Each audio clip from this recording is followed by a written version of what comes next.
In this video, I want to break down to you the equation for profitable ads and how you can ensure that when you get any sort of sale on Facebook, that your ads are profitable. And if you haven't already yet, make sure to press the subscribe button so you get notified when videos just like this come out in the future. Let's dive into it.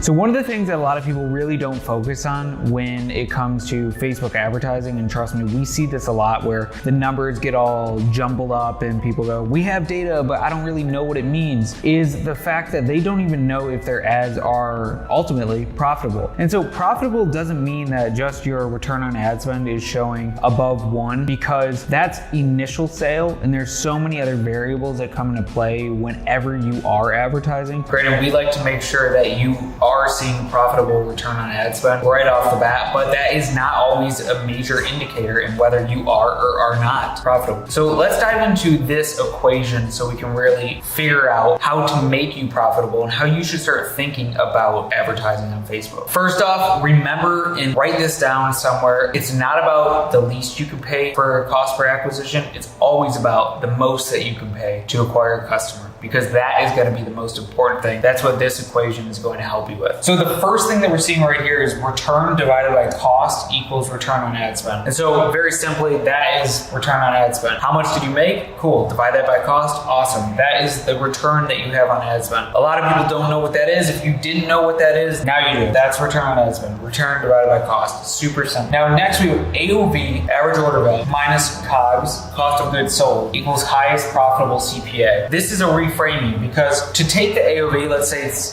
$67. Let's say the cost of goods sold is $35.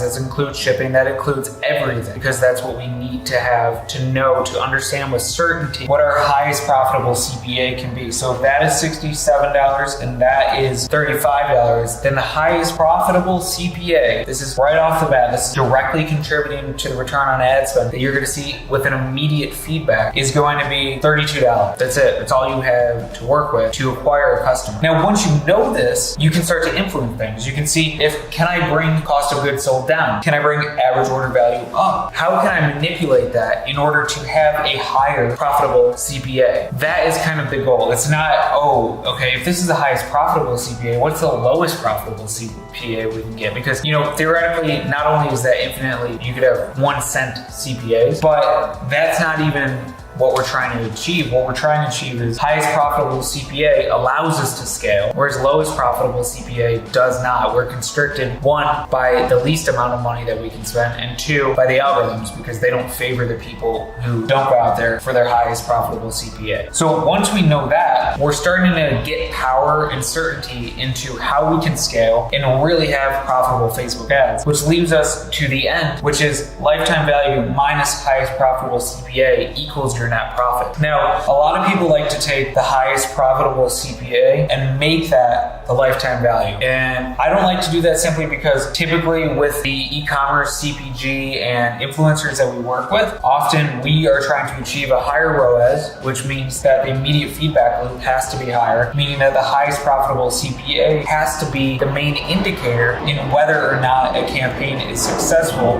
because of the quick feedback. Now, for some people selling $10,000 coaching programs, of course, these are going to look a lot different, because the highest profitable CPA could be $9,000 based on that $10,000 coaching course not having much COGS, but it also taking a longer time for the lifetime value to kick in. So ROAS will not be immediate. It may be 14, 28, 60, 90 days later, and that's kind of up for you to determine within your business how that works. Now, once we know the lifetime value and we subtract the highest profitable CPA, let's say this is 140 and this is 32, then from there, we can start to see what's the true return on ad spend that this product is giving. Because if for $32 we made $140, we're seeing, well beyond a 4 ROAS just from this product over the life cycle, which then allows us to start to build these paid acquisition growth loops and these things which actually allow a company to scale with certainty, clarity, and the confidence that allows you to scale. So remember these numbers. And, if you're trying to also figure out something like your, true value, not just lifetime value and highest profitable CPA, net profit, but you're really trying to look at, your overall net revenue, because the fact that this profit is not taking into account the cost of goods sold, then you would need to do something like lifetime value minus COGS. And this is the COGS of the lifetime value, not COGS of average order value. It's always going to be specific to the amount of product that you're selling minus highest, we're just going to abbreviate this, profitable CPA equals real profit. And yeah, it's that easy. Once you know the math, you can start to plug it in and work with the system that you have at hand. So if this video helped you in any way, make sure to press the subscribe button so you get notified when videos like this come out in the future. Show that like button some love. I wish it was a love button, but it's a like button. And we'll be delivering more data-driven marketing in the near future.